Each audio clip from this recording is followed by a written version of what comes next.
जय हिंद दोस्तों। एक बार फिर से बहुत बहुत स्वागत है आपका अपने YouTube चैनल सिलेक्शन फार्मूला के ऑनलाइन प्लेटफॉर्म पर। साथियों, आप सभी जानते हैं कि दिसंबर के महीने में सीटेट की परीक्षा होनी है और इस परीक्षा में आपसे पर्यावरण के क्वेश्चन पूछे जाते हैं। तो साथियों, आज की क्लास हमारी सीटेट दिसंबर 2024 की तैयारी के लिए होगी और इस क्लास में हम पर्यावरण एवं पारिस्थितिकी के टॉप मोस्ट 100 क्वेश्चंस को सॉल्व करेंगे। और ये क्वेश्चंस ऐसे होंगे जो हर परीक्षा में पूछे जाते हैं और आपकी सीटेट की परीक्षा में तो हर बार पूछे जाते हैं। इसलिए आज की क्लास आपके लिए बहुत ही इंपॉर्टेंट है। तो बिल्कुल भी देर न करते हुए अब अपने क्लास को शुरू करते हैं और चलते हैं अपने पहले प्रश्न की ओर। पर्यावरण किससे बनता है? ऑप्शन है हमारे जीवीय घटकों से, भू आकृतिक घटकों से, अजैव घटकों से, उपयुक्त सभी से। तो साथियों, पर्यावरण के अंदर क्या क्या आता है? जीवीय घटक आते हैं, भू आकृतिक घटक भी आते हैं, अजैव घटक भी आते हैं। तो ऑप्शन हमारा डी करेक्ट आंसर हो जाएगा कि पर्यावरण सभी घटकों से मिलकर बनता है। ठीक है, उपयुक्त सभी से। अगला क्वेश्चन है हमारा, पृथ्वी के चारों ओर गैसों के समूह को क्या कहते हैं? हमारी पृथ्वी के चारों ओर जो भी गैसों का समूह पाया जाता है उसे हम क्या कहते हैं? भूमंडल, वायुमंडल, जलकण, जलमंडल। तो साथियों, उसको वायुमंडल कहते हैं। यानी कि हमारी पृथ्वी के चारों ओर जो भी वायु पाई जाती है उसे हम वायुमंडल कहेंगे। तो ऑप्शन बी हमारा यहाँ करेक्ट आंसर हो जाएगा। जो गैसें पाई जाती हैं साथियों, वो भी तो वायु में ही मिली होती हैं, तो ये हमारे वायुमंडल ही है। अगला क्वेश्चन है हमारा, वायु है एक, क्या है वायु? यौगिक है, तत्व है, मिश्रण है, विद्युत अपघट्य है। बहुत पूछा जाता है साथियों ये क्वेश्चन, इंपॉर्टेंट क्वेश्चन है ये। वायु क्या है? तो वायु में क्या होता है, कहीं वायु में कोई गैस ज़्यादा है और कहीं वायु में कोई गैस जाता है। यौगिक में सारी चीज़ें एक फिक्स अनुपात में मिली होती हैं, तो ये यौगिक नहीं है, तत्व नहीं है और ये मिश्रण होगा। ठीक है, तो ऑप्शन सी हमारा यहाँ करेक्ट आंसर हो जाएगा। मिश्रण का मतलब है कई सारी चीज़ें तो मिली हों लेकिन उनका कोई एक फिक्स रेशियो ना हो। ठीक है, अगला क्वेश्चन है साथियों हमारा, शुष्क हवा में नाइट्रोजन की मात्रा पूछी है। नाइट्रोजन की मात्रा होती है, शुष्क हवा में नाइट्रोजन की मात्रा कितनी होती है? 21%, 27%, 50%, 78%। तो साथियों, नाइट्रोजन की मात्रा हवा में होती है 78%। ऑप्शन डी हमारा करेक्ट आंसर हो जाएगा। और 21% क्या होती है? ये होती है ऑक्सीजन। ये भी पूछा जाता है कि ऑक्सीजन की मात्रा कितनी होती है, तो ये साथियों 21% होती है। आप ये याद रखना। तो साथियों, जो ऑक्सीजन है और नाइट्रोजन है ये दोनों मिलके हवा का 99% पार्ट को कवर कर लेती हैं। बाकी की जो गैसें हैं वो 1% में ही होती हैं। ठीक है साथियों, आगे बढ़ते हैं। अगला क्वेश्चन है हमारा, पहले पृथ्वी शिखर सम्मेलन कहाँ हुआ था? यानी कि सबसे पहले, या हम इसे पहला भी लिख सकते हैं। ठीक है, पहला पृथ्वी शिखर सम्मेलन कहाँ हुआ था? ऑप्शन है Washington, Geneva, Rio de Janeiro और ब्यूनस आयर्स। तो साथियों, जो हमारा पहला पृथ्वी शिखर सम्मेलन है वो रियो डी जेनेरियो में हुआ था। ठीक है, ऑप्शन सी हमारा यहाँ करेक्ट आंसर हो जाएगा। अगला क्वेश्चन है हमारा, विश्व मौसम विज्ञान संगठन, विश्व मौसम विज्ञान संगठन का मुख्यालय बताना है, कहाँ है? ऑप्शन है हमारे जिनेवा में, रोम में, सिडनी में, टोक्यो में। तो साथियों, विश्व मौसम विज्ञान संगठन का जो मुख्यालय है वो जिनेवा में है, इसलिए ऑप्शन ए हमारा करेक्ट आंसर हो जाएगा। और जिनेवा कहाँ है साथियों? तो स्विट्जरलैंड में, स्विट्जरलैंड में। ठीक है, यहाँ है जिनेवा आपका। अगला देखते हैं, अगला क्वेश्चन क्या कहता है हमारा। अगला है संयुक्त राष्ट्र पर्यावरण कार्यक्रम। संयुक्त राष्ट्र पर्यावरण कार्यक्रम, इसे शॉर्ट में बोलते हैं UNEP, United Nations Environment Programme. ठीक है, का मुख्यालय कहाँ है? UNEP का मुख्यालय, ये इस विषय के अंदर ऐसे जो क्वेश्चन है मुख्यालय के ये पूछे जाते हैं साथियों। तो UNEP का मुख्यालय कहाँ है? तो साथियों, ऑप्शन है Hague, Nairobi, New York, Washington DC। तो ये नैरोबी में है, केन्या में। ठीक है, केन्या में। ऑप्शन बी हमारा करेक्ट आंसर हो जाएगा। अगला क्वेश्चन है हमारा, भारत में पर्यावरण संरक्षण अधिनियम, वेरी इंपॉर्टेंट क्वेश्चन साथियों, पूछा जाएगा आपसे कि भारत में पर्यावरण संरक्षण अधिनियम कब लागू हुआ, कब पारित हुआ? तो पर्यावरण संरक्षण अधिनियम भारत में साथियों लागू हुआ था 1986 में। ठीक है, 1986 में। ऑप्शन बी हमारा करेक्ट आंसर हो जाएगा। ये आपको सीधा सीधा अच्छे से याद कर लेना है कि भारत में पर्यावरण संरक्षण अधिनियम कब पारित हुआ। अगला क्वेश्चन है हमारा एनजीटी। एनजीटी जिसे आप ऐसे भी लिख सकते हैं एनजीटी, इसका पूर्ण रूप क्या है? तो एनजीटी का होता है साथियों national green tribunal. National green tribunal, ठीक है, नेशनल ग्रीन ट्रिब्यूनल। तो ऑप्शन ए हमारा यहाँ करेक्ट आंसर हो जाएगा, एनजीटी का फुल फॉर्म। अगला क्वेश्चन है हमारा राष्ट्रीय हरित ट्रिब्यूनल, वही एनजीटी है, प्रभावी हुआ, ये कब से प्रभावी हुआ साथियों, ये पूछा गया है। तो साथियों एनजीटी अक्टूबर 2010 से प्रभावी हुआ है। ठीक है, ऑप्शन ए हमारा यहाँ करेक्ट आंसर हो जाएगा। अगला क्वेश्चन है हमारा eco mark, very important question साथियों, इसे आप बहुत इंपॉर्टेंट में लगा लें, ये क्वेश्चन पूछा जाता है आपसे। ठीक है, इको मार्क उन भारतीय उत्पादों को दिया जाता है जो शुद्ध एवं मिलावट रहित हों, प्रोटीन से समृद्ध हों, पर्यावरण के प्रति मैत्रीपूर्ण हों, इनमें से कोई नहीं। तो साथियों पर्यावरण के मैत्रीपूर्ण होने पर ही ये इको मार्क दिया जाता है। ऑप्शन सी हमारा यहाँ करेक्ट आंसर हो जाएगा। अगला क्वेश्चन है हमारा विश्व पर्यावरण दिवस। विश्व पर्यावरण दिवस इंपोर्टेंट क्वेश्चन है साथियों, आप पूछा जाता है। तो विश्व पर्यावरण दिवस मनाया जाता है 5 जून को। ऑप्शन बी हमारा करेक्ट आंसर हो जाएगा। अगला क्वेश्चन है हमारा निम्नलिखित में से पृथ्वी का सबसे बृहद पारिस्थितिकी तंत्र, पृथ्वी का सबसे बड़ा पारिस्थितिकी तंत्र पूछा साथियों, सबसे बड़ा इकोसिस्टम पूरी पृथ्वी का। ऑप्शन है जलमंडल, जीवोम, स्थल मंडल, जैव मंडल। तो साथियों जल मंडल का मतलब जल वाला भाग जहाँ जीव रहते हैं। ठीक है, स्थल मंडल स्थल वाला भाग, जैव मंडल मतलब जल थल वायु का सारा वह भाग जहाँ जीव रहते हैं। तो सबसे बड़ा कौन हो गया? खुद जैव मंडल ही हो गया। तो ऑप्शन डी हमारा यहाँ करेक्ट आंसर हो जाएगा। अगला क्वेश्चन है हमारा निम्नलिखित में से कौन सा एक कृत्रिम परतंत्र है? परतंत्र नहीं, ये पारिस्थितिकी तंत्र है साथियों। ठीक है, कौन सा एक कृत्रिम पारिस्थितिकी तंत्र है? तालाब, वन, धान का खेत, उपयुक्त में से कोई नहीं।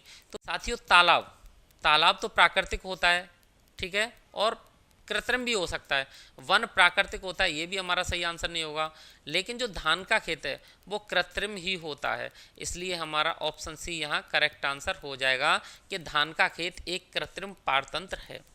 अगला क्वेश्चन है हमारा निम्नलिखित में से कौन सा एक विश्व का विशालतम पारिस्थितिकी तंत्र है? पूरे विश्व का विशालतम पारिस्थितिकी तंत्र। ऑप्शन है हमारे समुद्र, घास का मैदान, वन और पर्वत। अब आप समझ रहे होंगे साथियों इन सब में जो समुद्र है वही सबसे ज़्यादा क्षेत्र में फैला हुआ है। ठीक है, तो ऑप्शन ए हमारा करेक्ट आंसर हो जाएगा, जो समुद्र का पारिस्थितिकी तंत्र है वही सबसे बड़ा पारिस्थितिकी तंत्र होगा। अगला क्वेश्चन है हमारा खाद्य श्रृंखला, फूड चेन में मानव है। मानव कहाँ है खाद्य श्रृंखला में? तो साथियों एक निर्माता है, निर्माता केवल एक प्राथमिक उपभोक्ता है, प्राथमिक उपभोक्ता केवल एक द्वितीयक उपभोक्ता है, प्राथमिक एवं द्वितीयक उपभोक्ता है। तो साथियों सबसे पहले खाद्य श्रृंखला में कौन आता है? तो उत्पादक आते हैं, उत्पादक। और उत्पादक कौन होता है? हरे पौधे। ठीक है, ये हरे पौधे होते हैं, ये होते हैं उत्पादक। फिर हरे पौधों को खाने वाला कौन होता है? शाकाहारी, शाकाहारी। ठीक है, शाकाहारी को हम बोल देते हैं प्राथमिक उपभोक्ता। ठीक है, अगला होता है शाकाहारी के बाद मांसाहारी, मांसाहारी को बोल देते हैं द्वितीयक उपभोक्ता। तो अब मनुष्य कहाँ कहाँ है? मनुष्य शाकाहार भी कर लेता है और मांसाहार भी कर लेता है, इसका मतलब प्राथमिक भी हो जाएगा और द्वितीयक भी हो जाएगा। तो ऑप्शन डी हमारा यहाँ करेक्ट आंसर हो जाएगा। मनुष्य प्राथमिक और द्वितीयक उपभोक्ता दोनों का स्थान रखता है। ठीक है, दोनों हैं। अगला क्वेश्चन है हमारा प्रथम पोषक स्तर के अंतर्गत आते हैं।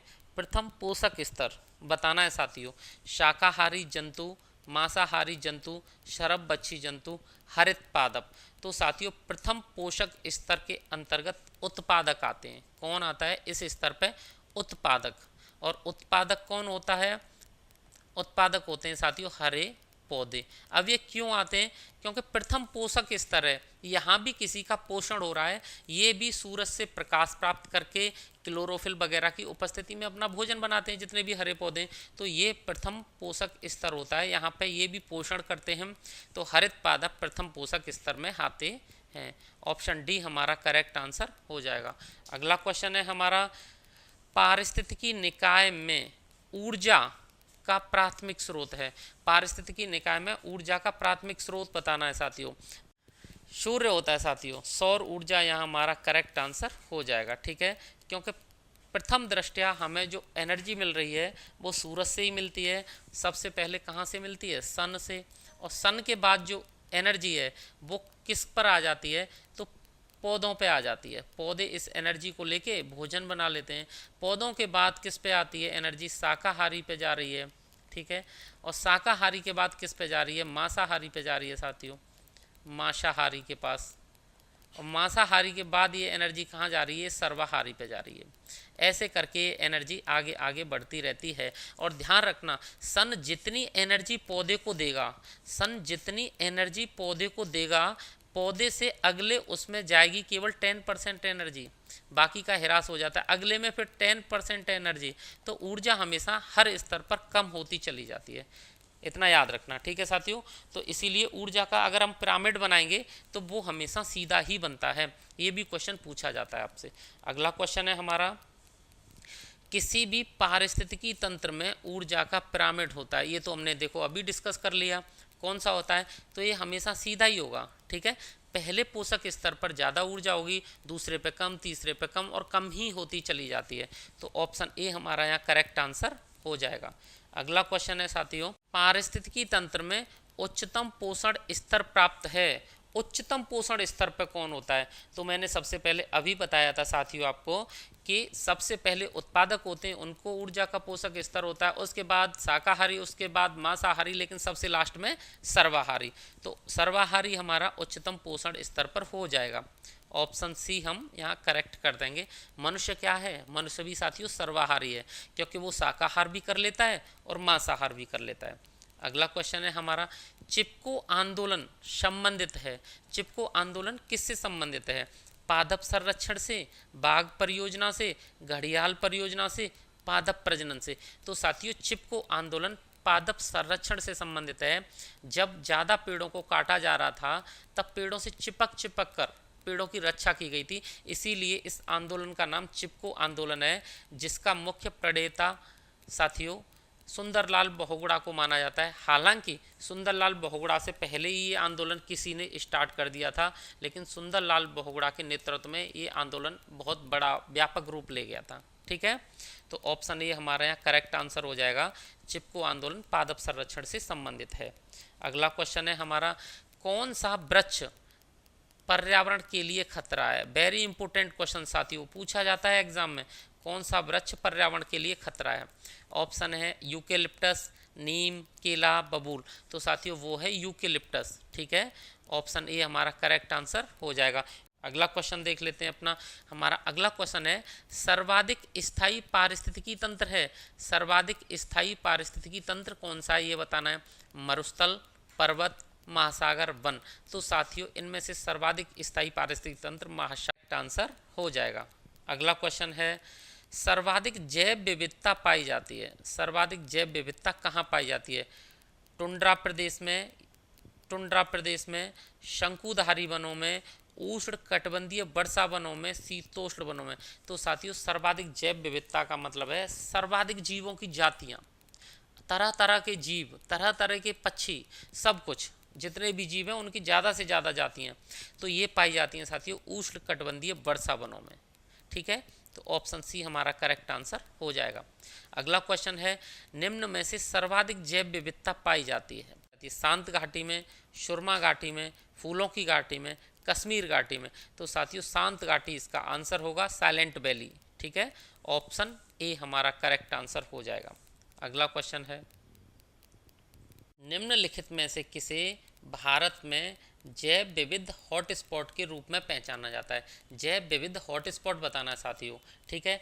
तो ये है हमारा पश्चिमी घाट। आप याद रखना, पश्चिमी घाट पर बहुत तरह की जातियां पाई जाती हैं, बहुत तरह के जीव पाए जाते हैं, इसलिए एक जैव विविधता का हॉटस्पॉट है। तो ऑप्शन बी हमारा यहाँ करेक्ट आंसर हो जाएगा। अगला क्वेश्चन है red data book. Red data book अथवा रेड लिस्ट दोनों नाम है साथियों इसके, किससे संबंधित है, कौन से संघ से संबंधित है? तो ये साथियों IUCN से संबंधित है, ठीक है। ऑप्शन बी हमारा करेक्ट आंसर हो जाएगा। IUCN ही जारी करता है रेड डाटा बुक अथवा रेड लिस्ट को, ठीक है। अगला क्वेश्चन, रेड डाटा बुक में कौन सी सूचना है?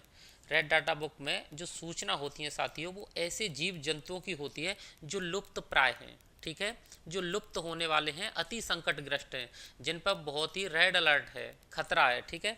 तो लुप्त प्राय पौधों और पशुओं की, ये हमारा आंसर हो जाएगा ऑप्शन डी। अगला क्वेश्चन हमारा, भारत में गिद्धों की तेजी से घटती जनसंख्या, गिद्धों की तेजी से घटती जनसंख्या का मुख्य कारण पूछा है। गिद्ध भारत में क्यों ज़्यादा तेजी से घट रहे हैं?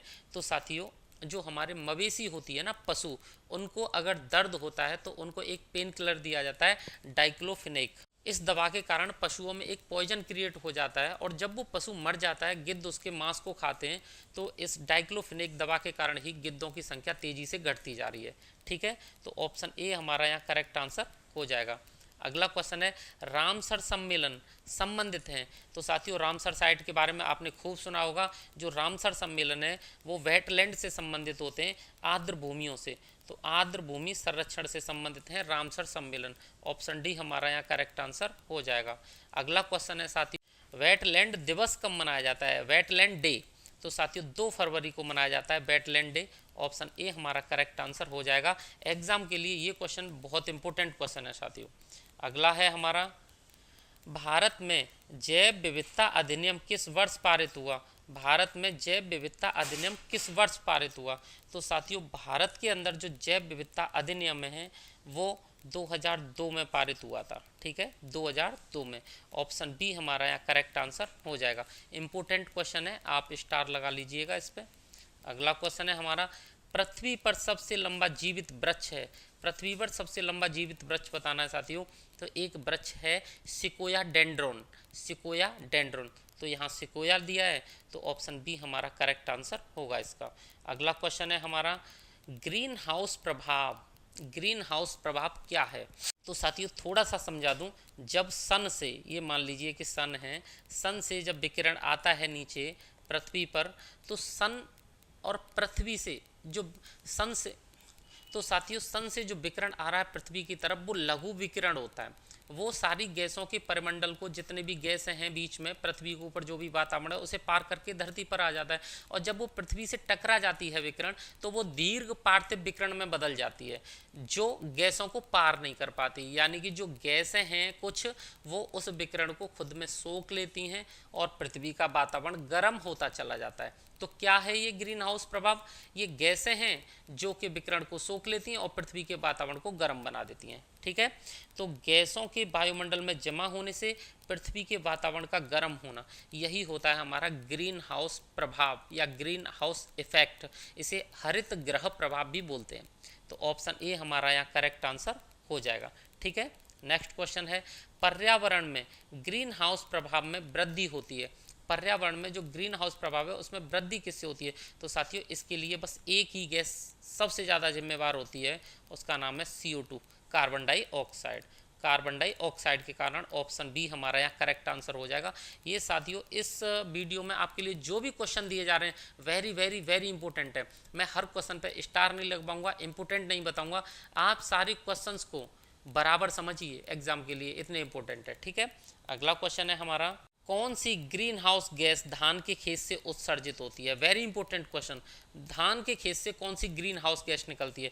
तो साथियों धान के खेत से निकलती है मीथेन, मीथेन, ठीक है। ऑप्शन डी हमारा यहाँ करेक्ट आंसर हो जाएगा। अगला क्वेश्चन है हमारा, जलवायु परिवर्तन। जलवायु परिवर्तन का कारण क्या है? जलवायु क्यों परिवर्तित हो रही है तेजी से? उसका कारण है साथियों ग्रीन हाउस गैसें हैं क्या, प्रदूषण, ओजोन परत का क्षरण। तो ग्रीन हाउस गैसें भी हैं, प्रदूषण भी है बढ़ता हुआ, ओजोन का क्षरण भी है, यानी कि ये सभी हमारे सही आंसर हैं, ऑप्शन डी उपयुक्त सभी के कारण जलवायु परिवर्तन हो रहा है। अगला क्वेश्चन है हमारा, कार्बन डाइऑक्साइड के उत्सर्जन में सर्वाधिक योगदान करने वाला देश है, ज़्यादा सर्वाधिक योगदान दे रहा है वातावरण में कार्बन डाइऑक्साइड का? तो साथियों वो देश है चीन, जो डेवलपमेंट के नाम पर बहुत ज़्यादा कार्बन डाइऑक्साइड वातावरण में छोड़ रहा है। ऑप्शन ए हमारा करेक्ट आंसर हो जाएगा, ये चीन 1 नंबर पर है। ठीक है, दूसरे नंबर पे है अमेरिका और तीसरे नंबर पे आता है साथियों अपना भारत। ठीक है, भारत, ये याद रखना, भारत का नंबर 3 है कार्बन डाइऑक्साइड उत्सर्जन करने वाले देशों में। अगला क्वेश्चन है हमारा, निम्नलिखित में से किस देश को दुनिया में कार्बन नेगेटिव देश के रूप में जाना जाता है? ऐसा देश भी है कि हर देश के हिस्से में कुछ कार्बन क्रेडिट है कि भाई वातावरण भी खराब ना हो, इतना इतना कार्बन तो तुम उत्सर्जित कर सकते हैं, क्योंकि डेवलपमेंट करना भी जरूरी है। लेकिन कुछ देश ऐसे हैं जिनका जो मानक है जितना कर सकते हैं उतना भी नहीं कर रहे, यानी कि उनको कहते हैं हम कार्बन नेगेटिव देश। तो ऐसा देश है साथियों भूटान। ठीक है, भूटान, ऑप्शन सी हमारा यहाँ करेक्ट आंसर होगा। अगला क्वेश्चन है हमारा, क्योटो प्रोटोकॉल संबंधित है, क्योटो प्रोटोकॉल किससे संबंधित है ये बताना है साथियों। तो क्योटो प्रोटोकॉल जलवायु परिवर्तन से संबंधित है। ठीक है, ऑप्शन बी हमारा यहाँ करेक्ट आंसर हो जाएगा, जलवायु परिवर्तन। अगला क्वेश्चन है साथियों, वायुमंडल में ओजोन परत क्या करती है? तो ओजोन परत के बारे में सब जानते होंगे साथियों। जब सूरज से हानिकारक अल्ट्रावायलेट रेज निकलती हैं तो ये उनको सोख लेती है और पृथ्वी पर पराबैंगनी किरणों को या अल्ट्रावायलेट रेज को नहीं आने देती है। ठीक है, तो क्या करती है ये, पराबैंगनी किरणों से हमारे जीवन की रक्षा करती है, पराबैंगनी किरणों से जीवन की रक्षा करती है। ऑप्शन सी हमारा करेक्ट आंसर हो जाएगा। अब साथियों ओजोन परत की पूछा जाए कहाँ पाई जाती है, तो ये हमारे समताप मंडल में पाई जाती है, समताप मंडल। ठीक है, ये ध्यान रखना, समताप मंडल पे। और समताप मंडल में भी इसकी जो सघनता है वो 25 किलोमीटर के आसपास अधिक होती है। ठीक है, इसकी जो मेन गाढ़ापन है, इसका सघनपन है वो 25 किलोमीटर के आसपास होता है। अगला क्वेश्चन देखते हैं। अगला क्वेश्चन है हमारा, ओजोन परत मुख्यतः कहाँ पाई जाती है? क्षोभ मंडल में, मध्य मंडल में, समताप मंडल में, बाह्य मंडल में? तो मैंने अभी क्लियर कर दिया साथियों, ये समताप मंडल में पाई जाती है। ठीक है, ओजोन परत। अगला क्वेश्चन है हमारा, ओजोन छिद्र का कारण है, ओजोन छिद्र का कारण क्या है? तो साथियों एक गैस है जिसका नाम आपने सुना होगा CFC, क्लोरोफ्लोरोकार्बन। ठीक है, तो ऑप्शन सी क्या होगा हमारा करेक्ट आंसर हो जाएगा, क्लोरोफ्लोरोकार्बन के कारण ही ओजोन छिद्र होता है। अब ओजोन छिद्र का मतलब क्या होता है ये भी देख लीजिए आप। ओजोन छिद्र का मतलब ये नहीं होता कि उस ओजोन की पूरी लेयर में एक छेद हो गया हो, अरे वहाँ पे ओजोन का जो सघनपन है, गाढ़ापन है, बहुत हल्का हो गया है। ठीक है, इसीलिए उसे ओजोन छिद्र कहते हैं। अगला क्वेश्चन है साथियों हमारा, ओजोन छिद्र का निर्माण सर्वाधिक है, कहाँ पर ओजोन छिद्र है? भारत के ऊपर नहीं, अफ्रीका के ऊपर नहीं, अंटार्कटिका के ऊपर यस, अंटार्कटिका जो महाद्वीप है उसके ऊपर ओजोन में क्या हो गया है, छिद्र हो गया है साथियों। ओजोन बहुत हल्की हो गई है तो वहाँ से सूरज की रेज ज़्यादा पड़ रही है और अंटार्कटिका धीरे धीरे पिघल रहा है और समुद्र में वाटर लेवल ज़्यादा बढ़ रहा है। मॉन्ट्रियल प्रोटोकॉल किससे संबंधित है? मॉन्ट्रियल प्रोटोकॉल साथियों इंपॉर्टेंट क्वेश्चन है ये, मॉन्ट्रियल प्रोटोकॉल किससे संबंधित है ध्यान रखना। ठीक है, तो ये ओजोन परत के संरक्षण से ही संबंधित है। ऑप्शन सी हमारा करेक्ट आंसर हो जाएगा। अगला क्वेश्चन है, ओजोन दिवस कब मनाया जाता है? ये वेरी इंपॉर्टेंट क्वेश्चन साथियों, इसे भी वेरी इंपॉर्टेंट लगा लीजिएगा आप। तो ये 16 सितंबर को मनाया जाता है, 16 सितंबर। ऑप्शन ए हमारा करेक्ट आंसर होगा। अगला क्वेश्चन है, भारत में कौन सा मैंग्रोव वनस्पति के लिए प्रसिद्ध है? कहाँ पाई जाती है मैंग्रोव वनस्पति सबसे ज़्यादा? तो सुंदरबन में मैंग्रोव वनस्पति पाई जाती है। ऑप्शन सी हमारा करेक्ट आंसर हो जाएगा। अगला क्वेश्चन है, नागालैंड के पर्वत क्रमशः बंजर होते जा रहे हैं, इसका प्रमुख कारण क्या है? ठीक है, तो साथियों उग्रवाद इसका कारण नहीं है, शहरीकरण कारण है लेकिन उतना नहीं है, लेकिन झूम कृषि इसका प्रमुख कारण है। झूम कृषि क्या होती है? एक स्थान पर खेती कर ली, जंगलों को काट लिया, खेती कर ली, फिर आगे बढ़ गए, दूसरी जंगलों को काट लिया, वहाँ खेती कर ली, धीरे धीरे झूम की खेती से क्या हो रहा है, नागालैंड के पर्वत बंजर होते जा रहे हैं। तो ऑप्शन सी हमारा यहाँ करेक्ट आंसर हो जाएगा। अगला क्वेश्चन है, वन ह्रास यानी वनों की कमी का मुख्य कारण क्या है? तो साथियों इंडस्ट्रियल डेवलपमेंट, औद्योगिक विकास है, वही वन ह्रास का प्रमुख कारण है। ऑप्शन सी हमारा करेक्ट आंसर हो जाएगा। अगला क्वेश्चन है, पर्यावरण संतुलन बनाए रखने के लिए वन का क्षेत्र होना चाहिए। किसी भी देश में कितना क्षेत्रफल कम से कम संतुलन बनाने के लिए होना चाहिए? तो साथियों वो 33%, 33% क्षेत्र तो होना ही चाहिए वनों का, ठीक है। और हमारे जो देश है भारत, भारत में आज कितना है साथियों? भारत में अगर वन क्षेत्र की बात करें तो लगभग 22% है। तो ये पर्यावरण संतुलन बनाने के लिए कम है, सही नहीं है। 33% तो होना ही चाहिए, ठीक है। अगला क्वेश्चन देखते हैं। अगला क्वेश्चन है साथियों हमारा, भारत में वन्य जीव संरक्षण अधिनियम कब लागू किया? वेरी इंपॉर्टेंट क्वेश्चन है साथियों। तो 1972 में वन्य जीव संरक्षण अधिनियम लागू हुआ था। ऑप्शन ए हमारा करेक्ट आंसर होगा। याद रखना साथियों, 1972 में वन्य जीव संरक्षण अधिनियम लागू हो रहा है। वन संरक्षण अधिनियम नहीं है, अलग अलग हैं सारे अधिनियम। कब कब लागू हुए हैं इनकी डेट आपको अलग अलग ही याद करनी पड़ेगी। तो सबसे पहले वन्य जीव संरक्षण अधिनियम 1972, ठीक है। अगला है साथियों, भारत में वन संरक्षण अधिनियम, अब इसमें जीव नहीं है, वनों को बचाना है। वन संरक्षण अधिनियम ये कब लागू हुआ ये बताना है साथियों। तो ये 1980 में है, 8 साल बाद वन संरक्षण अधिनियम। पहले वन्य जीवों को बचाया है हमने, आप ऐसे समझ लीजिए, उसके बाद वनों को बचाया है। तो ऑप्शन सी हमारा करेक्ट आंसर हो जाएगा। अगला क्वेश्चन है साथियों, भारतीय वन्यजीव संस्थान कहाँ है? भारतीय वन्यजीव संस्थान कहाँ है? तो ये साथियों देहरादून में है। ऑप्शन सी हमारा करेक्ट आंसर होगा। अगला क्वेश्चन है, निम्न में से चिपको आंदोलन का नेता माना जाता है।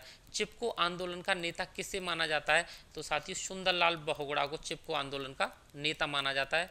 ऑप्शन सी हमारा यहाँ करेक्ट आंसर हो जाएगा। बहुत इंपॉर्टेंट क्वेश्चन है, पूछा जाता है, सारी क्वेश्चन बहुत इंपॉर्टेंट है, फिर से बता रहा हूँ। अगला क्वेश्चन है हमारा, मैती आंदोलन के जनक कौन है? तो साथियों मैती आंदोलन के जनक हैं कल्याण सिंह रावत जी। कल्याण सिंह रावत जी मैती आंदोलन के जनक हैं। ऑप्शन सी हमारा करेक्ट आंसर हो जाएगा। अगला क्वेश्चन है, अमृता देवी पुरस्कार किसके लिए दिया जाता है? किस क्षेत्र में दिया जाता है अमृता देवी पुरस्कार? तो साथियों ये दिया जाता है वन और वन्य जीवों दोनों की सुरक्षा के लिए, वन एवं वन्य जीवों की सुरक्षा के लिए दिया जाता है अमृता देवी पुरस्कार। ऑप्शन बी हमारा करेक्ट आंसर होगा। अगला क्वेश्चन है साथियों, वर्ल्ड वाइल्ड फंड WWF का प्रतीक कौन सा जानवर है? कौन सा जानवर WWF का प्रतीक है, सिंबल है? तो साथियों जॉइंट पांडा WWF का क्या है? प्रतीक है। ऑप्शन बी हमारा करेक्ट आंसर हो जाएगा। अगला क्वेश्चन है, किस देश में कुल सर्वाधिक प्रतिशत वनाच्छादित हैं? किस देश में कुल का सर्वाधिक प्रतिशत वनाच्छादित है? इसका मतलब ये पूछा है कि किसी भी देश का जो पूरा क्षेत्रफल है उसमें सबसे ज़्यादा हिस्सा प्रतिशत में कौन से देश के पास है? किस देश में सर्वाधिक वन है क्षेत्रफल के हिसाब से? तो साथियों वो देश है सूरीनाम में पूरे वर्ल्ड में सर्वाधिक क्षेत्र पर वन है क्षेत्रफल के प्रतिशत के हिसाब से, ठीक है। तो ऑप्शन बी हमारा यहाँ करेक्ट आंसर हो जाएगा। अगला क्वेश्चन है हमारा, भारत में स्थापित पहला राष्ट्रीय उद्यान कौन सा है? वेरी इंपॉर्टेंट क्वेश्चन में लगा लेना साथियों, आप स्टार लगा लेना, 2 3 4 जितने लगाओ कम है। तो वो है जिम कॉर्बेट राष्ट्रीय उद्यान, ठीक है। ऑप्शन ए ये हमारा पहला राष्ट्रीय उद्यान है भारत का। अगला क्वेश्चन है साथियों, एशियाटिक बब्बर शेर का निवास स्थान कहाँ है? तो एशियाटिक बब्बर शेर गुजरात का जो गिर वन है ना वहाँ पाया जाता है, गिर वन में एशियाटिक बब्बर शेर। ऑप्शन ए हमारा करेक्ट आंसर हो जाएगा। अगला क्वेश्चन है, दाचीगाम राष्ट्रीय उद्यान निम्न में से किससे संबंधित है? तो साथियों जो दाचीगाम राष्ट्रीय उद्यान है वो कहाँ है? J&K में है, जम्मू एंड कश्मीर में, ठीक है। और ये किसके लिए है? तो ये साथियों हंगुल के लिए बहुत फेमस है, हंगुल, ठीक है, हंगुल के लिए। और कश्मीरी मृग के लिए है, दोनों के लिए, हंगुल और कश्मीर के लिए। तो ऑप्शन डी हमारा करेक्ट आंसर हो जाएगा। ऑप्शन डी, हंगुल या कश्मीर स्टैग दोनों के लिए बहुत फेमस है। अगला क्वेश्चन है, कौन से राष्ट्रीय उद्यान या अभ्यारण्य को विश्व धरोहर के नाम से जाना जाता है? इनमें से बताना है साथियों, ये जो दिए हैं ये सब राजस्थान के हैं, इनमें से ऐसा कौन सा राष्ट्रीय उद्यान है जिसे विश्व धरोहर की सूची में शामिल किया गया है? तो साथियों केवलादेव राष्ट्रीय उद्यान को विश्व धरोहर सूची में शामिल कर लिया गया है।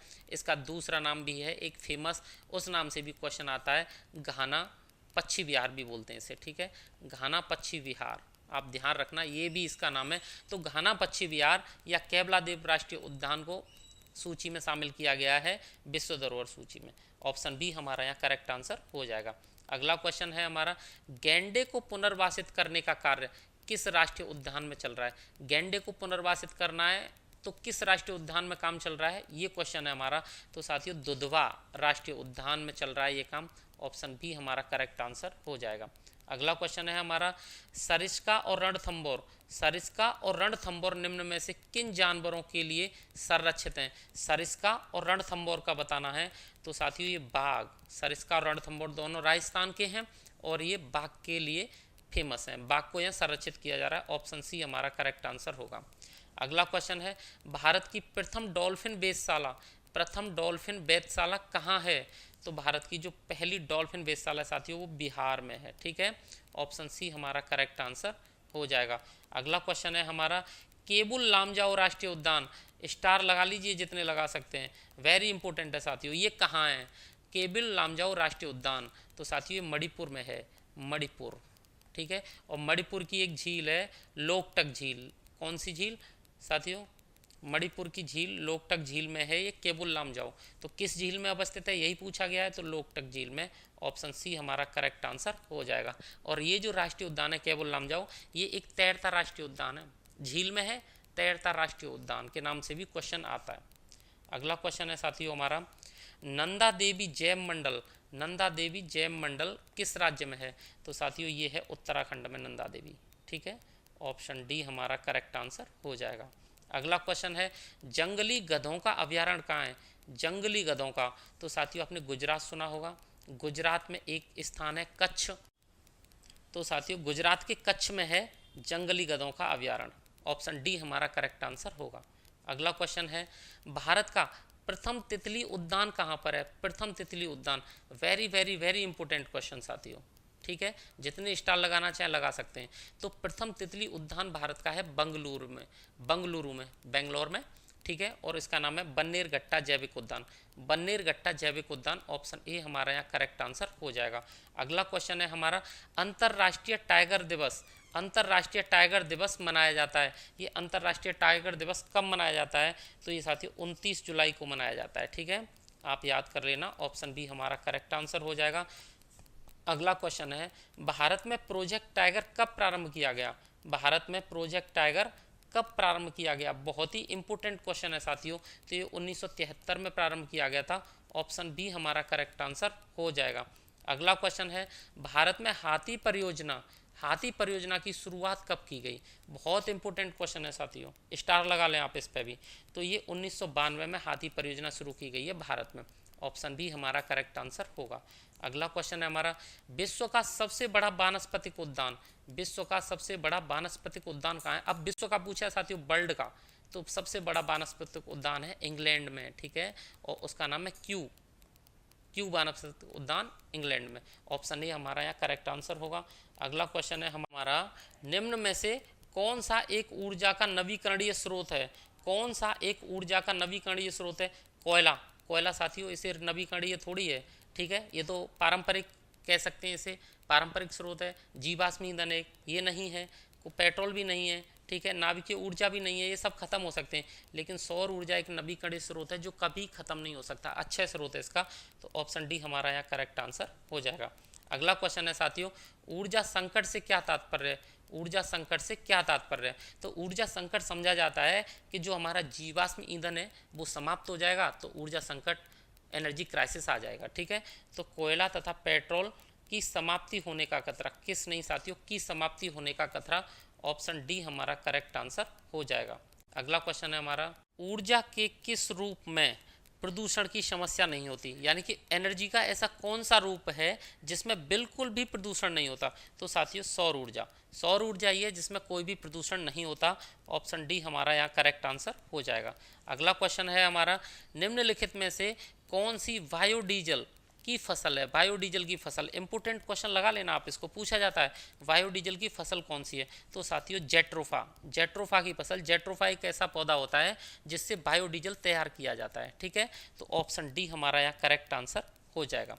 अगला क्वेश्चन है हमारा, निम्न में से किसकी खेती एथेनॉल के लिए की जा सकती है। किसकी खेती एथेनॉल के लिए की जा सकती है? तो साथियों मक्का। मक्का एक ऐसी फसल है जिससे हम एथेनॉल बना सकते हैं। ठीक है, तो ऑप्शन बी हमारे यहाँ करेक्ट आंसर हो जाएगा। अब आपने ये भी देखा था जेट्रोफा, पोंगामिया और सूरजमुखी। साथियों ये जो तीनों हैं इनसे हम बायोडीजल तीनों से तैयार कर सकते हैं। ठीक है, बायोडीजल इन तीनों से कर सकते हैं बायोडीजल तैयार, और मक्का से कर सकते हैं एथेनॉल तैयार। ठीक है, मक्का से एथेनॉल, ये आपको क्लियर होना चाहिए। एथेनॉल मक्का से, और बाकी का जेट्रोफा, पोंगामिया, सूरजमुखी से बायोडीजल। अगला क्वेश्चन देखते हैं। अगला क्वेश्चन है साथ, निम्नलिखित ईंधनों में से कौन सा न्यूनतम पर्यावरणीय प्रदूषण उत्पन्न करता है? न्यूनतम पर्यावरणीय प्रदूषण तो सौर ऊर्जा है, सबसे बिल्कुल है ही नहीं उसका प्रदूषण। लेकिन अब हमारे ऑप्शन है उनमें से बताना है। डीजल, डीजल तो गलत है, ये बहुत प्रदूषण करता है। कोयला भी गलत है, ये भी प्रदूषण करता है। मिट्टी का तेल भी करता है। साथियों हाइड्रोजन, हाइड्रोजन अब एक ऐसा नया ईंधन है, अब इसकी हाइड्रोजन ट्रेन भी चलने लगी है, आपको पता होगा। तो हाइड्रोजन ही ऐसा है जो बहुत कम प्रदूषण करता है। ऑप्शन डी हमारा यहाँ करेक्ट आंसर हो जाएगा। अगला क्वेश्चन है, मानव जनित पर्यावरण प्रदूषण कहलाते हैं, क्या कहते हैं मानव जनित पर्यावरणीय प्रदूषण को? तो साथियों एंथ्रोपोजेनिक एक वर्ड है जो मानव जनित पर्यावरणीय प्रदूषण के लिए प्रयोग होता है। ऑप्शन डी हमारा करेक्ट आंसर हो जाएगा, एंथ्रोपोजेनिक। ठीक है, नेक्स्ट क्वेश्चन है हमारा, निम्नलिखित में से कौन सा जैव निम्नीकरणीय है?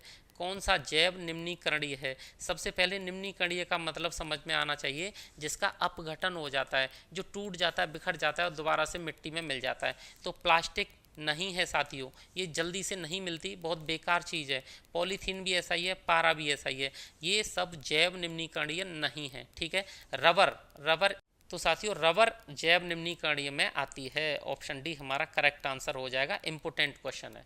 अगला क्वेश्चन है हमारा, अगला क्वेश्चन है साथियों हमारा, वाहनों में पेट्रोल के जलने से निम्न धातु वायु को प्रदूषित करती है। वो धातु बतानी है जो वाहनों के धुएं से निकलती है और वायुमंडल को, वायु को प्रदूषित करती है, वायु प्रदूषण करती है। ऑप्शन है mercury, cadmium, lead, carbon dioxide.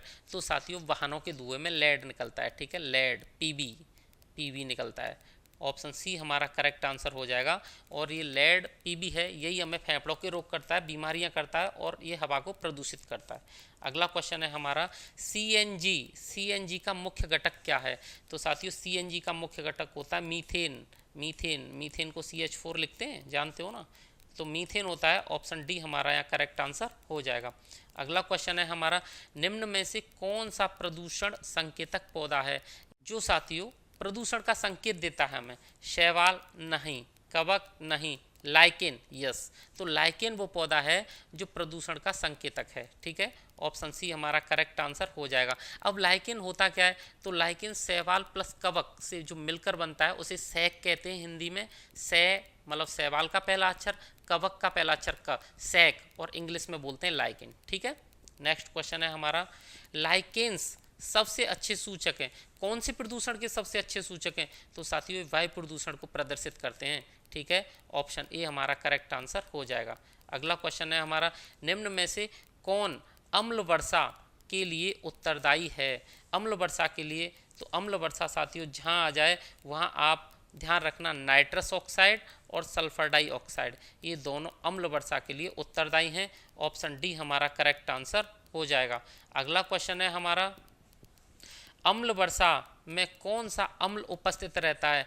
अम्ल वर्षा, तो अम्ल वर्षा में साथियों नाइट्रिक अम्ल HNO3, नाइट्रिक अम्ल HNO3 प्लस H2SO4 भी होता है, सल्फ्यूरिक अम्ल, दोनों ही याद रखेंगे। यहाँ नाइट्रिक अम्ल दिया है तो ऑप्शन सी हमारा करेक्ट आंसर हो जाएगा। अगला क्वेश्चन है हमारा, किस देश में सर्वाधिक अम्लीय वर्षा होती है? ऐसा कौन सा देश है पृथ्वी पर जिसमें सबसे ज़्यादा अम्लीय वर्षा होती है? तो साथियों वो देश है नॉर्वे। नॉर्वे में सर्वाधिक अम्लीय वर्षा होती है। ऑप्शन बी हमारा करेक्ट आंसर होगा। अगला क्वेश्चन है हमारा, भूमिगत जल को प्रदूषित करने वाला अजैविक प्रदूषण है। भूमिगत जल को कौन सा प्रदूषक प्रदूषित करता है? भूमिगत जल को कौन खराब करता है? तो साथियों आर्सेनिक। भूमिगत जल जहाँ आ जाए वहाँ आर्सेनिक याद रखोगे, आर्सेनिक हमारे भूमिगत जल को खराब करता है। ऑप्शन डी हमारा करेक्ट आंसर हो जाएगा। अगला क्वेश्चन है, ग्रीन मफलर संबंधित है। तो साथियों जो ग्रीन मफलर है वो हमारा ध्वनि प्रदूषण से संबंधित है। किससे? ध्वनि प्रदूषण से। साथियों आपको पता होगा, आप जानते ही होंगे कि गाड़ियों में भी मफलर का यूज किया जाता है एज ए साइलेंसर। साइलेंसर से पहले मफलर लगाया जाता है जिससे कि आवाज़ कम आए। ऐसे ही ग्रीन मफलर कहते हैं बड़े बड़े पेड़ों को रोड के सहारे लगा देना, जिससे कि जो ध्वनि प्रदूषण है वाहनों का वो कम हो जाए, क्योंकि ये जो बड़े बड़े वृक्ष होते हैं ये ध्वनि को सोख लेते हैं। ठीक है, तो ग्रीन मफलर किससे संबंधित हो गया? ध्वनि प्रदूषण से। ऑप्शन बी हमारा करेक्ट आंसर हो जाएगा। अगला क्वेश्चन है हमारा, उर्वरक के अत्यधिक प्रयोग से कौन सा प्रदूषण होता है? मृदा प्रदूषण। यस, होता है।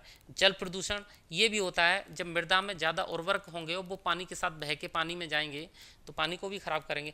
वायु प्रदूषण, जब हम किसी भी उर्वरक का ज़्यादा उपयोग करते हैं, रसायनों का ज़्यादा उपयोग करते हैं तो हमारी वायु भी प्रदूषित हो जाती है। तो उपयुक्त सभी इसका आंसर होगा। ठीक है, ऑप्शन डी। अगला क्वेश्चन है हमारा, भोपाल गैस त्रासदी, भोपाल गैस दुर्घटना का कारण था। तो साथियों आपने सुना होगा मिक, MIC, यानी कि मिथाइल आइसोसाइनेट। मिथाइल आइसोसाइनेट था वो गैस, मिक गैस थी मिथाइल आइसोसाइनेट। ऑप्शन ए हमारा यहाँ करेक्ट आंसर हो जाएगा। मिथाइल आइसोसाइनेट के रिसाव के कारण भोपाल गैस त्रासदी हुई थी। ठीक है, अगला क्वेश्चन है साथियों, चेरनोबिल, चेरनोबिल दुर्घटना का संबंध है। साथियों ये रूस में हुई थी ये घटना। चेरनोबिल दुर्घटना कहाँ हुई थी? रूस में। और ये कैसी घटना थी? तो एक नाभिकीय दुर्घटना थी। ठीक है, नाभिकीय दुर्घटना, नाभिकीय दुर्घटना। ऑप्शन ए हमारा यहाँ करेक्ट आंसर हो जाएगा। अगला क्वेश्चन है हमारा, कौन सा युग्म सही सुमेलित नहीं है? कौन सा युग्म सही सुमेलित नहीं है? इधर दिए हैं शायद कुछ रसायन दिए हैं इधर, और इधर क्या दिया है? इधर दिया है उनकी बीमारी, होने वाली बीमारी। तो साथियों पारा, पारा से मिनी माता रोग होता है, ये बिल्कुल सही बात है, होता है।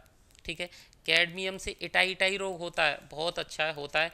नाइट्रेट आयन से ब्लू बेबी सिंड्रोम होता है, ये भी होता है। फ्लोराइड आयन से अपच, अपच नहीं होती साथियों फ्लोराइड आयन से, यही गलत है। फ्लोराइड आयन से एक बीमारी होती है दांतों की, फ्लोरोसिस, फ्लोरोसिस। ठीक है, ये आप याद रखना। तो हमारा ऑप्शन डी यहाँ करेक्ट आंसर हो जाएगा। ये सही सुमेलित नहीं है।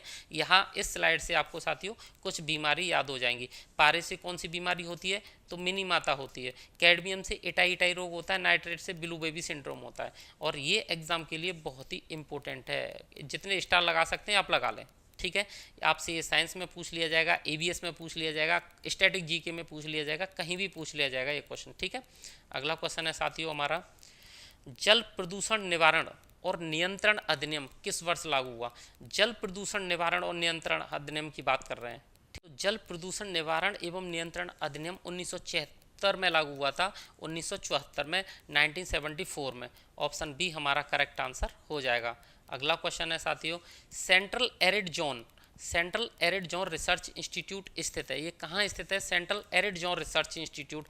तो अगर इसकी बात करें तो साथियों ये राजस्थान में जोधपुर में स्थित है। ठीक है, ऑप्शन बी हमारा यहाँ करेक्ट आंसर हो जाएगा। अगला क्वेश्चन है हमारा, Indian institute of ecology and environment, Indian institute of ecology and environment ये कहाँ अवस्थित है, कहाँ स्थित है? तो साथियों ये नई दिल्ली में है, इकोलॉजी एंड एनवायरनमेंट इंस्टीट्यूट। ठीक है, ऑप्शन ए हमारा करेक्ट आंसर हो जाएगा। अगला क्वेश्चन है, इंदिरा गांधी पर्यावरण पुरस्कार, वेरी इंपॉर्टेंट है साथियों। इंदिरा गांधी पर्यावरण पुरस्कार का आधार है किस क्षेत्र में दिया जाता है, कहाँ दिया जाता है?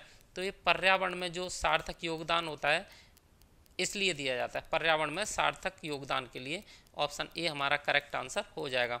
अगला क्वेश्चन है, वॉरलॉग पुरस्कार, वॉरलॉग पुरस्कार दिया जाता है। तो साथियों जो वॉरलॉग पुरस्कार है वो कृषि में जो अद्भुत काम होता है उसके लिए दिया जाता है। ऑप्शन सी, कृषि के क्षेत्र में दिया जाता है वॉरलॉग पुरस्कार। अगला क्वेश्चन है हमारा, टायलर पुरस्कार, ये पूछा जाता है साथियों, इंपॉर्टेंट है, आप लगा लेना इसे, वेरी इंपॉर्टेंट। टायलर पुरस्कार कई बार पूछा गया है। ये किस चीज़ के लिए? तो ये है पर्यावरण सुरक्षा के लिए, पर्यावरण सुरक्षा के लिए। ऑप्शन डी हमारा यहाँ करेक्ट आंसर हो जाएगा। अगला क्वेश्चन है हमारा, अंतर्राष्ट्रीय पृथ्वी दिवस, अंतर्राष्ट्रीय पृथ्वी दिवस कब मनाया जाता है? तो साथियों ये जो अंतर्राष्ट्रीय पृथ्वी दिवस है ये 22 अप्रैल को मनाया जाता है। Very important question. ठीक है, स्टार लगा लेना इस पर जितने लगा सकते हैं। अगला क्वेश्चन है हमारा, विश्व तंबाकू निरोध दिवस, विश्व तंबाकू निरोध दिवस प्रतिवर्ष मनाया जाता है, ये कब मनाया जाता है? तो ये 31 मई को मनाया जाता है, तंबाकू प्रतिरोध दिवस। ठीक है, तंबाकू निरोध दिवस। ऑप्शन बी हमारा करेक्ट आंसर होगा। अगला क्वेश्चन है, आपदा प्रबंध एक्ट, आपदा प्रबंध एक्ट बनाया गया था, इसका सन बताना है साथियों। तो आपदा प्रबंध एक्ट 2005 में बनाया था। ऑप्शन बी हमारा राइट आंसर होगा। अगला क्वेश्चन है national centre for disaster management, national centre for disaster management short में बोलेंगे हम NCDM, NCDM कहाँ स्थित है? तो साथियों जो NCDM का मुख्यालय है, ऑफिस है NCDM में, वो बताना है कि ये कहाँ स्थित है। तो ये भी नई दिल्ली में स्थित है, हमारी राष्ट्रीय राजधानी में। ठीक है, ऑप्शन बी हमारा करेक्ट आंसर हो जाएगा। अगला है भारत का राष्ट्रीय सामुद्रिक पार्क, राष्ट्रीय सामुद्रिक पार्क कहाँ स्थित है? ठीक है साथियों, तो गुजरात में स्थित है ये, कच्छ में, गुजरात के कच्छ में स्थित है राष्ट्रीय सामुद्रिक पार्क। ऑप्शन ए हमारा राइट आंसर होगा।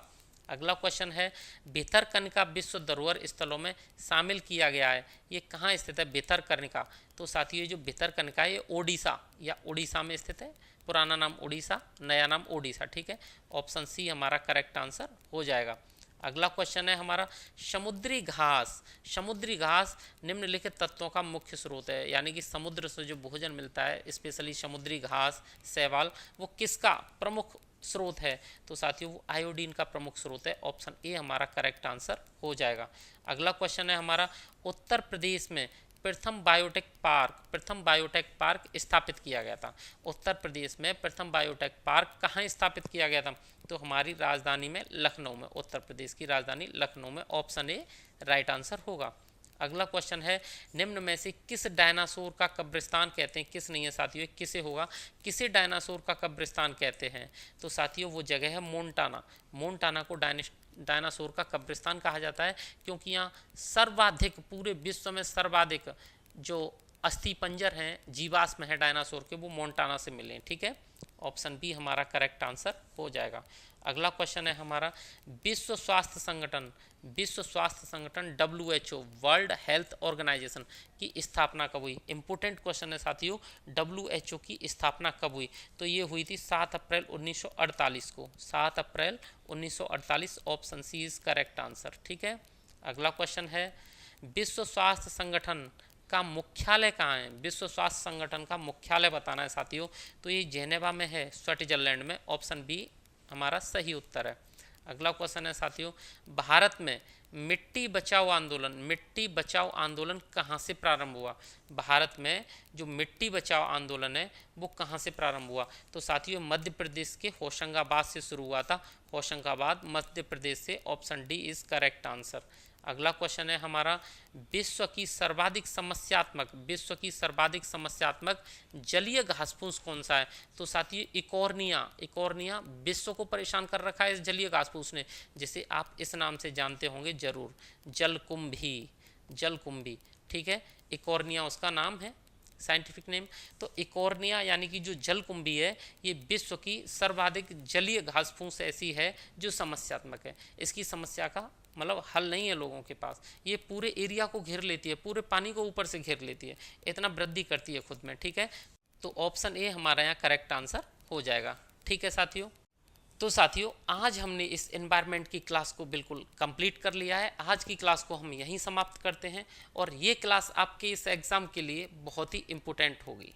तो दोस्तों आप इस क्लास को पूरा देखिएगा। अगर आपको ये कंटेंट अच्छा लगा है तो चैनल को सब्सक्राइब करें, वीडियो को लाइक और शेयर करें। वीडियो देखने के लिए धन्यवाद।